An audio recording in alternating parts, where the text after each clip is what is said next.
Beyond the newsroom, where untold story is revealed. His Excellency Robert Kyagulanyi Ssentamu okuteesaganya ne gavumenti ya kuno ekulemberwa Gen. Yoweri Kaguta Museveni okulaba butya bwakomawo n'ekibiina kya National Unity Platform bwe kigenda okubaawo byeyongedde okubeera nga birinnya enkandago. Leader of Opposition mu Parliament Lop Joyce Onyonyi Besekezi avuddeyo n'alya obuwuka. Lwaki avuddeyo? Olutalo ku mukutu gwa X musajja mukulu Kinvinvi amanyikiddwa nga Samson Kasumba bw'ati alumbaganye His Excellency Bobi Wine ono against maaso n'okubeera nga ayanukula Kasumba ono. Ebuvanjuba nebugwanjuba ewaka wasigalawo ewasinga. Beyond the newsroom gwe mukutu ogukuleetera ekyo ekisinga katiranga naffe ng'oyita ku noti 771 453 688 ne noti 744 26 41 na bino bikulu tetulanga bafere tetulanga basawo ba kinnansi n'abagwa mu koowa eryo mwebale kutuwagira. Thank you. Bivuddewa era bituusewa bigambo ki bye boogedde ebyo nno bigenda kubeera nga byonna tubifuna. Lwaki NBS yevuddeyo okulaba nga yeetika ekibiina ki National Unity Platform? Ebirala bingi byonna ngenze maaso n'okuba nga mbikuŋŋaanya ate nsobola okuba nga mbikuwa munywanyi obimanye obitegeere ate oleme kubaako ky'osubwa yadde ekimu bwe kiti. Awo wennyini we nkusabira n'obwombeefu obw'ekika ekyaggulu video sooka ogimpere like ojja like ejja kudduka emisinde mingi etuuke ku buli kino mwasobola okuba nga agifuna ate era mu ngeri y'emu naawe atulaba nga gwe mulundi gwo ogusoose okuba nga ate olaba channel eno nkusaba subscribing ku channel yaffe eno ate osobola okuba nga ensonga zonna ozifunira ddala maridadi sana maridadi kabisa ate nga wezeetambula. Awo wennyini nzikiriza ate nkutegeeza oba nkujjukiza nti ino omukutu gwaffe gwa Daily Exclusive nawo gwo weeguli okulaba nga gukutuusaako ensonga ate ez'enjawulo. Awo wennyini njagala tusimbule ate tutandikire wano ku nsonga zino z'enkule tedde olunaku luno olwaleero. Nsonga ki ezo zensobodde okuba nga nkukuŋŋaanyiriza n'okuba nga nkuleetera ku kadde nga kano weewaawo kwata bukwasi awo ate osobole okuba nga byonna mbikuwa nga bwe nsobodde okuba nga mbikukuŋŋaanyiriza. Wano wenjagala tutandikire bigambo bino byani bya musajja mukulu amanyikiddwa nga Kazibwe Kapo. Kazibwe Kapo abadde ne Selector Williams naye n'ebigambo byayogedde nga bikulu nengamba lwaki tetubisharinga. Okkiriza mu President Museveni muki obukulembeze bwe mu bufuzi bwe obufuzi n'obukulembeze byawukanirawo. omufuzi aba mufuzi ow'empaka ate omukulembeze aba akulembera abantu nga baagadde. Obufuzi n'obukulembeze kyekisinga obulungi. bukulembeze kyekyafuula President Museveni obufuzi wano kino ekigo tekirina bukulembeze ewe buli nga sisanzeewo magye nga nnyingira naye n'abakulembeze abalala baba n'amagye agatambula babakuuma. kale nkugereze wano tuli mu Buganda emmenga awo manyiyo ewa Ssaabasajja omanyi nti abantu baleeta ne luwalo wange bagegomba yenyindi leesa obukadde nkaaga olowooza lwego bayigga n'omuggo mbutuweeyo ssente. obwo bwe bukulembeze luwalo. Ne kati njagala President Museveni adde ku leedi agaye buli muntu alina tuwayo nusu 10 oli abantu batabasiba. Sikisoboka omuntu bamusiba n'amayo n'omuyaga nkugande sijja siwa. Kakati oba bufuzi se. Kakati obufuzi kiki ekyamutuusa ku bufuzi? Pakyolooza kuba njagala kutegeera ono andaba ayagala kutegeera nti yali abaddeko omukulembeze President Museveni emyaka 10 egyasooka. Biki bye yakolanga yali darling mwete mwali bondowooza yali darling. Biki ebirungi bye yakolanga byatakyakola? President nga yakajja President Museveni ng'olwawo okusanga omuntu akutte emmundu zonna zaddayo mu barracks ngeri ow'amagye okuyita ku kyalo nno ssebo wabaawo ensonga nga nnene kibayita ow'amagye. Kati ab'amagye kumpi n'ebbaala zikuuma UPDF ebbaala obubbaala azima olobentera okulaba n'abantu abasakaze mu Uganda wano n'omusanga ku papazi ng'alina amagye gamukuuma gavayo dda mu barracks. Samagye ago gavayo amagye omugaso gwako kukuuma nsalo ng'ensi erumbiddwa ensi endala bino byolaba bino ebibeera ebyangongo mugaso gwa poliisi kati yote kyalina mugaso kati mugaso gw'amagye ge gakuuma kati ekikulaga nti tuli mu bufuzi si bukulembeze ekirala ekyo kimu ogambye nga yakajja tewagalabangako nga yakajja wano ebintu byali ku ssente entono kuba ensi yali tenna omanyi Obote Museveni nga yakawamba ebigambo by'akazibwe kapo bw'obiwuliriza n'obiwa kadde birimu ekinyusi oba oliawo bitya akunyumiza ku butya ye bw'atakkiriziganya nabagamba nti omuntu atutwala oba akyatufuga nti kyaliko bwe bukulembeze bagamba nedda kino kyebutali mukola bufuzi nti obukulembeze ye muntu akulembera abantu nga bayeyagalidde era nga bamwagala nga nfanfe w'abantu wabula ogutakyali gwe gumu okkiriziganya ne kapo oba nedda eyo nno saagala tugendeyo but let's dive into this nga sinakuwa Lopjoy Ssenyonyi luno olutalo lwavuddewa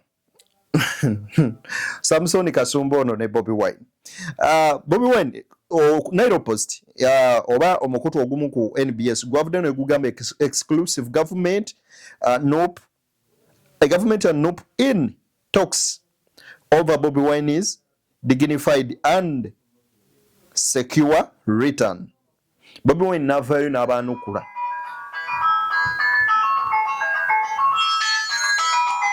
His Excellency Bobi Wine bwe yavuddeyo okubeera nga abaanukula yabagambye bw'ati how can my rights and dignity be a subject of negotiation? NBS is just a peddler or fake results, fake narratives. My return to my home country is a right and I will soon return to Uganda, and the regime can do whatever they want.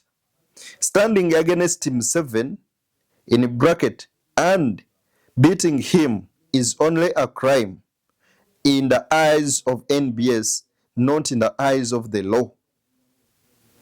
Idi kyatuuka ddi okulaba nga eddembe lyange ery'obwehange lituuka okubeera ensonga ey'okuteesebwako n'omuntu. Era Bobi Wine n'agamba nti eno NBS ke kaali ensibuko y'okulangirira results enfu mu kalulu n'okuleeta agagambogambo agakyamu ku National Unity Platform. Era n'agamba nti okukomawo kwe mu nsi ye enzaaliranwa eryo liba ddembe lye, era n'ategeeza nti ajja kudda mu Uganda mangu ddala. Era gavumenti eno esobola okukola buli kyonna kyewulira kyeyagala okumukola ng'akomyewo. Wabula n'agamba nti okwesimba ku General Museveni n'omukuba akalulu ogwo nno musango nnyo nnyini ddala mu maaso ga NBS. Saate si bwe guli mu maaso g'amateeka. Oyo nno ye Bobi Wine. Kati Kasumba najja n'awandiika n'agamba mbu time will tell, mbu obudde bujja kwogera. No one can hide the truth even when they attack the messenger of the truth. Mbu tewali muntu n'omu asobola kukweka mazima ne bw'olumbagana oyo aleese obubaka. Olwo nno ng'agamba NBS aleese obubaka obw'amazima nti let us give this time, NBS will verify information and believe me, time will tell. Bwe NBS ejjagenda mu maaso n'okuba ng'ereeta era erambulula obutuufu obweggulire lino, era akadde ke kajja okuba omulamuzi asinga. Bwe baavuddeyo ne bakola ki? Ne bakola ebyo byonna bye boogera. Anyways, kankuwa wano ku leader of opposition mu parliament Lobjour Nyonyi Besekezi tuwulirize. Sirikale ababadde maka w'omukulembeze waffe Magere kikyamu tuze tukivumirira kubanga tekyali baddewo ne mu ntandikwa.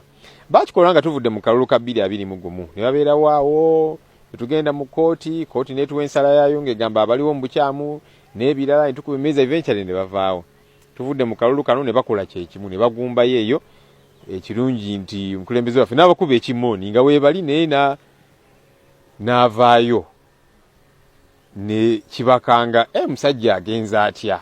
So badde ebbanga lino lyonna eno bwe tubuuza gavumenti bannange amaka g'omukulu mugaagazaaki mulina kye munoonya mumwetaaga lwaki temuwandiikira ekibaluwa summons ajje bwe waliwo omusango gwonna gwalina okunnyonnyola ku poliisi ajje yennyonnyoleko nga bagamba nti nedda ffe tetumunoonya abagaa tebamunoonya ne bamenya enju ne bakuba mukyala we n'ogamba mwe abagamba omuntu temunoonya kiki kye mugezaako okukola kati juzi mu parliament deputy IGP n'aga nti tuliyo okuuma makaago kubanga bannyinigo tebaliyo. Nitwebuuza ni yabagambye nti yabasabye kumukuumira amakaage bulijjo mwe mugamukuumira yabagambyeko nti kakati mugatukuumire tetuliyo ebe nanga byakwekwasa nga tugamba abantu bano baliyo mu bukyamu.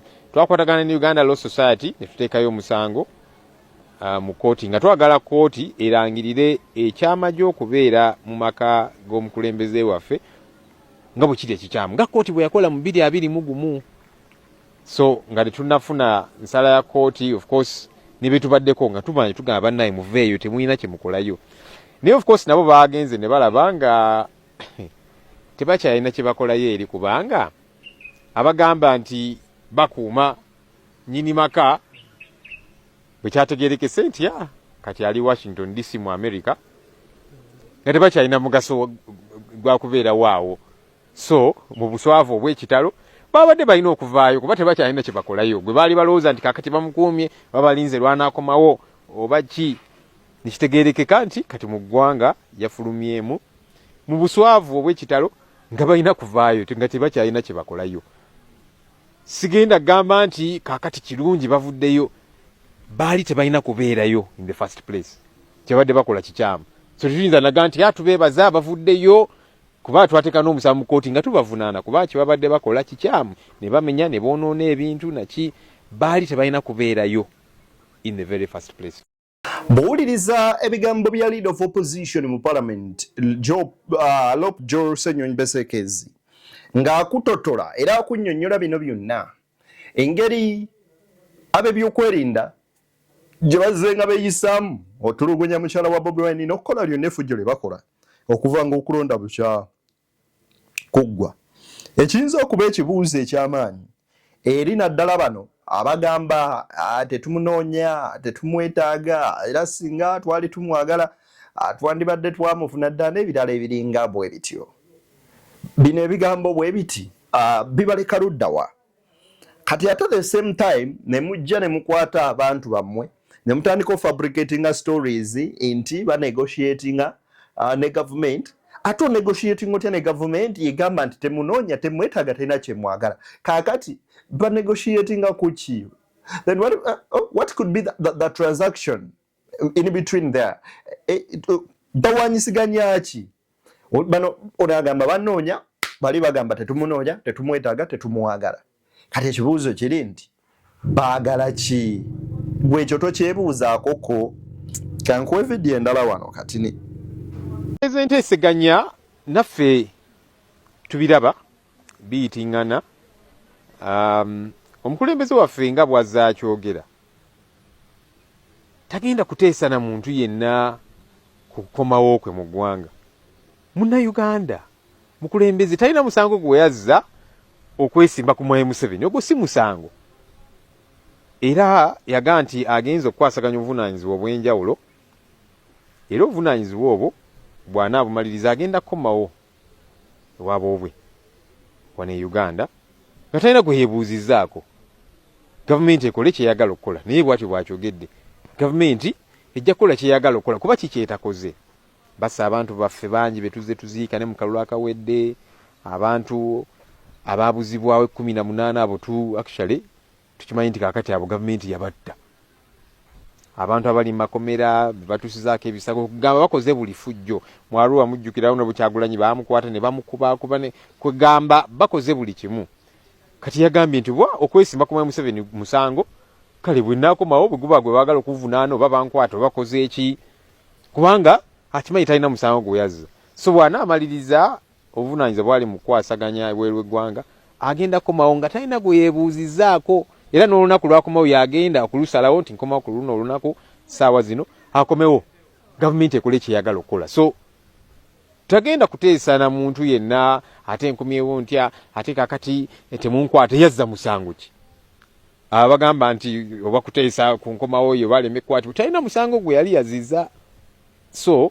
ajja komawo gavumenti ekole kyeyagala okusinziira ku Ssenyonyi yagamba nti era nga Bobi Wine wazza kyogera lunwe nti wakukomawo ku buzaaliranwa ku butaka e Uganda kuba talina musango gwe yazza okwesimba ku Gen. Museveni tegubangako musango mu ggwanga lino era ye n'agamba mbwa ebyo byonna mubireke byogerwe mubireke bibe mu mbeera gye birimu wabula bo bamativu nnyo n'ekyo Robert Kyagulanyi Ssentamu kyaliko kubanga ye yennyini yagamba nti agenze okubeerako emirimu emitongole gy'akola olwa struggle era ajja kukomawo mu kaseera akagere so kati bino ebibungeesebwa nti bali mu nteeseganya n'ebirala bo bagamba si bituufu katuwulire wano ADBS okwewozaako kwayo bwe kwabadde.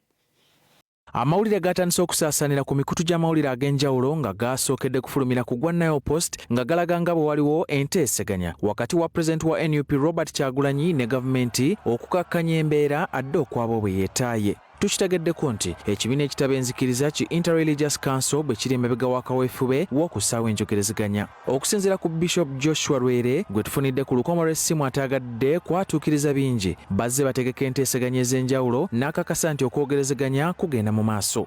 N'emabega eri emyaka gyonna fenga abannaddiini omulimu gwaffe kulaba nga babeerawo emirembe mu ggwanga so bwe kyesobola okulaba nga emirembe egyo gibeerawo tukikola kuba kwogerezeganya tukukola bwe tuba kwogera na gavumenti twogera nayo tuba kwogera nabo opposition twogera nabo era mwatulaba biseera ebyokulonda nga tukunabaawo nemubiseera byennyini processing egenda mu maaso naawo nga kuwedde kati so tukyagenda mu maaso negundi n'omulimu ogwo. Ebisigadde ku biteesebwako n'obukwakulizo Bishop Lwere ategeezezza nga bw'atasobola kubyogerako kati okutuusa ng'ekiseera ekituufu kituuse. Twogera ku bintu bingi era kigenda kubigendamu kijja kuwulira emitwe kati nkuwadde emitwe gy'ebikulu ebigalimu kati gwe wali ogaaga n'obujjuva nga bwe mutera okwogera obyogera naye negwe manya nti tutagagenda mu details. Wabula Kyagulanyi bino abisambazze ng'alabiseko ku mukutu gw'amawulire ogwa France 24 ne ku kibanja kye ekya X yategeezezza nga bw'atasobola kuteeseganya ku nsonga zikwatagana ddembe lye. Disagreeable to dialogue. We are for dialogue, but we don't believe in transactional dialogue. We believe in constructive and principled dialogue. First and foremost, I am not going to negotiate my freedom. My freedom must be guaranteed. Olwaleero tukedde mu maka ge Magere mu Wakiso era nga abasirikale abaali baagumba okumpi nago bagamusse ku bw'otunuuliramu ebigambo bino n'owulira nga boogera ku Interreligious Council kano kakundi k'abantu wabaliwo abeekwekwa mu kubanga bakulembera enzikiriza mu ggwanga wabula nga kakabinja kaliwo just kubeera nga kalya nsimbi oba oliawo nakutuukiriza nakubeera nga batuukiriza ebigendererwa byabwe oba interests zaabwe ng'abantu kwoteeka bakama baabwe ababa batadde mu positions ezo kubanga bw'obasanga mu bizibu ebiri mu madiini gaabwe ge bagenda maaso n'okubeera nga bakulembera oba enzikiriza zaabwe bye bingi bye basaana okubeera nga bakola ki boogerako bwanene bwe bakeera ku makya ne balumba amaka ga Bobi Wine ne bagasako ne bakola buli kimu ne bakuba Babbi ne bamuyisa mu mbeera gye bamuyisaamu nga Interreligious Council bennyini baakavaayo tebasobola kuvaayo kuyimusa ddoboozi na kuvumirira ebyo bw'otunuulira ku mukulu agenda ku Twitter n'awandiika enkalala za tweets teriiyo n'omu ku kakiiko aka ka Interreligious Council yali avuddeyo n'afulumya ddoboozi lyo banaliwanika bo bennyini be bakeera ku makya nga bagenda okulayiza Salafalamuzi aliko ne bagenda bulungi ew'omuntu omu asobole okuba nga amulayiza kaakati awo waliwo saying egamba etya is it the democracy dies in the darkness? I think so. Democracy afiira masekati g'oguzikiza nti essaawa olunaku olwaleero buli gwe bakwatira omumuli yalya, buli gwe bakwatira omumuli yalya. Interreligious Council egendedde ku nsonga zaayo. Ono ekitibwa agamba banne nga bw'abasaasira abakristo n'ebirala ate bajja mugambako egyo gy'emirimu gyabwe. Then emirimu emirala bwe bakeera ku makya ne bagamba nti bagenda sabira Dr. Kanokiza Besigye n'abasibe abalala ne bagaana okulaba nga bamusabira erubaga yani Ssaabasumba ne bamugamba tetugeza ne tukulabayo. Tetwalaba ku Interreligious Council ng'evaayo kufulumya notice n'okubanga evumirira ekikolwa ekiringa ekyo bwe kityo. Ye abaffe iyo Interreligious Council amakulu gaayo geegaliwa. Bano abasumba beeri mu makooti gye beetwala ono ne gundi lwa bisiyaga. Kyokka nga n'akulira enzikiriza eyo atuula kakiiko ka Interreligious Council wali mu ndeeba. Kati bo tubagambe kinga nabo ebyabwe byabalemerera dda. Tebalina yadda akamu n'akeddagala. Lwaki sikuwa no leader of opposition ne tumaliriza naye? Abasirikale abakuuma presidential candidate waffe wa NUP bonna basooka kubasiba ne wabeerawo kangaroo court yatuula ne bagoba mu police service. Kakati ababiri babazaayo ne mukomera omu yekigenyo omulala sulasiza omu ne webuuza abantu bano bazza musango kimu aba deployinga okukuuma presidential candidate ne batukwiriza obuvunaanyizibwa bwe mwabwawa naye kakati babatulugunya babachujjenye kugamba eno yenkola eya gavumenti eno ya NRM kutiisatiisa abantu kubamalako mirembe naye ate kakati bwobuga nti abantu bakwagala nnyo lwaki baweeyisa bwoti naye bakimanyi nti bannayuganda babakoowa kati balina kubeekakako buli gwe balaba nti ono oba alina akakwate ku Kyagulanyi ono akoze bw'ati kumusiba kubatulugunya n'ebirala bwe bityo. Kakati mukyala wa personal assistant wa Honorable Kyagulanyi ayitibwa Sheriff Najja, mukyala we ayitibwa Fauzia Nattabi ne kaakano bamuwamba okuva ewakaawe ne kaakano tetumanyiwo bwali. Kati mukazi wattu yazza musango ki naye gavumenti eno ebikola okutiisatiisa abantu okubamalako emirembe ne bona obikola bannagenda tebagenda kukwagala nga okozesizza kifuba nedda if anything bongera kukyawa. Mwana muwala Grace Lake twagiraba mu mawulire omuwala ono ng'akola internship ku kooti era n'afulumya ekiwandiiko kya kooti ekyali kiraga nti waliwo omusango oba oliawo gavumenti gweyagala okuteeka ku mukulembeze waffe mu NUP. Omuwala Grace Lake ne bamukwata ne bamuremandinga ne twebuuza yazizza musango kikubanga ebiwandiiko bya kooti bya mulwatu tebiri classified nti bya nkukutu oba ki.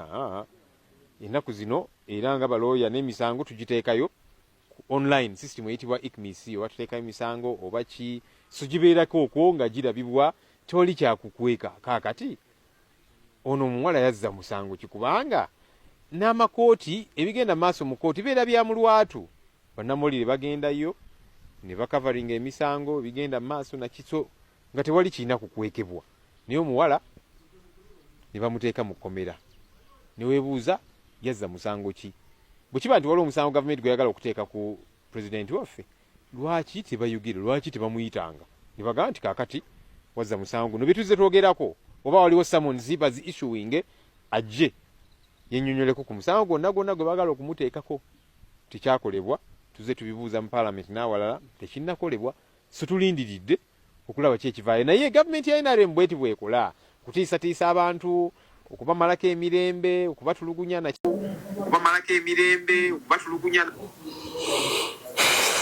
ebigambo ebyo byonna mubiwulidde bulungi nti babeera abantu banjawulo abagwanibwa okuyitibwa bamwoyo gwa ggwanga. Wow. Ekyamazima amatuufu oba obiwulidde toyinza naawe batakwatibwa ku nnaku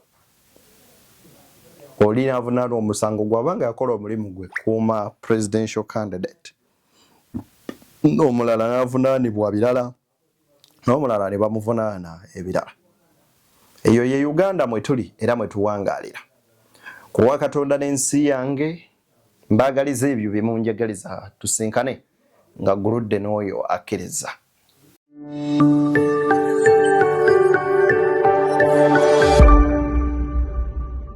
Beyond the newsroom, where untold story is revealed.